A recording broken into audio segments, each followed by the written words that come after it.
ना। देखिए भाई, आज हम आपको बताएंगे कि रसायन विज्ञान किसे कहते हैं ना। तो रसायन विज्ञान किसे कहते हैं? विज्ञान की वह शाखा जिसके अंतर्गत हम किसी रासायनिक पदार्थों का अध्ययन करें ना, उनके गुणों का अध्ययन करें, उनकी संरचनाओं का अध्ययन करें ना, तो उसको हम क्या बोलते हैं? रसायन विज्ञान बोलते हैं। अगर हम बात करें रसायन विज्ञान के जनक की, रसायन विज्ञान की खोज किसने की ना, तो रसायन विज्ञान के जनक माना जाता है लैवासिय को ना। किसको माना जाता है? लैवासिय को ना। और पहला रूप इनको माना जाता है। अगर दूसरे की बात करें तो एक वैज्ञानिक थे हमारे वर्जीलियस ना, उनका नाम क्या था भाई? वर्जीलियस ना। तो वर्जीलियस है ना। अगर आपसे कोई पूछता है कि रसायन विज्ञान किसे कहते हैं, तो आप क्या बताएंगे कि विज्ञान की वह शाखा जिसके अंतर्गत हम रासायनिक पदार्थों का अध्ययन करें, उनके गुणों का अध्ययन करें, उनकी संरचनाओं का अध्ययन करें, उसको हम क्या बोलेंगे भाई? रसायन विज्ञान बोलेंगे ना। रसायन विज्ञान का जनक किसे माना जाता है? लैवासिय को माना जाता है। और किसको माना जाता है? वर्जीलियस को माना जाता है ना। अगर हम बात करें कि रसायन विज्ञान कितने प्रकार के होते हैं, तो इनको कितने भागों में बांटा गया है? 2 भागों में बांटा गया है ना। उन्हें 2 भागों में बांटा गया है ना। कितने भागों में बांटा गया भाई? 2 भागों में ना। पहला क्या हो जाता है हमारा? कार्बनिक। पहला आ जाता है हमारा कार्बनिक ना, कार्बनिक रसायन। और दूसरा हमारा होता है अकार्बनिक रसायन। पहला हमारा कार्बनिक रसायन और दूसरा हमारा क्या हो जाता है? अकार्बनिक रसायन ना। देखिए, अगर हम इसमें बात करें कार्बनिक रसायन, इसको हम क्या बोलते हैं? ऑर्गेनिक केमिस्ट्री ना। क्या बोलते हैं भाई? Organic chemistry. अगर हम बात करें अकार्बनिक की, इसको हम क्या बोलेंगे? इनऑर्गेनिक केमिस्ट्री ना। देखिए, इसमें साफ साफ लिखा है कि कार्बनिक रसायन ना। इसका मतलब होता है कि इसमें किसका अध्ययन करेंगे?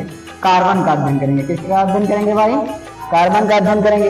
अगर हम बात करें अकार्बनिक रसायन की ना, तो इसमें हमको आपको किसका अध्ययन करना होगा?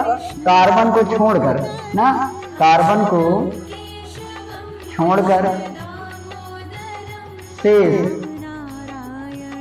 सभी तत्वों का अध्ययन किया जाता है ना। किसका अध्ययन किया जाता है भाई? कार्बन को छोड़कर शेष सभी तत्वों का अध्ययन किया जाता है। अब देखिए, जब अगर आप धरातल पर आएंगे तो सबसे पहले आपको क्या दिखाई देगा भाई? पदार्थ दिखाई देगा। क्या दिखाई देगा? पदार्थ ना।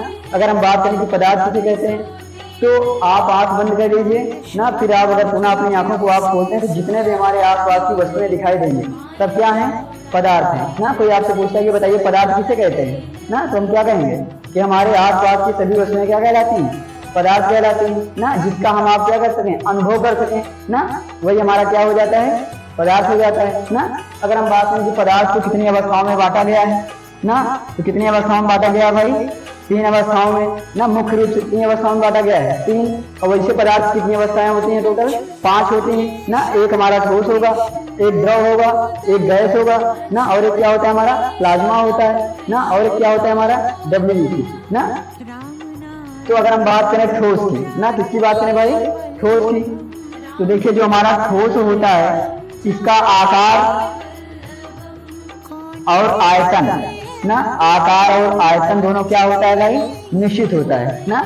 कोई आपसे पूछता है कि ठोस किसे कहते हैं, तो वे पदार्थ जिनका आकार और आयतन दोनों निश्चित हो, उसको हम क्या कहते हैं?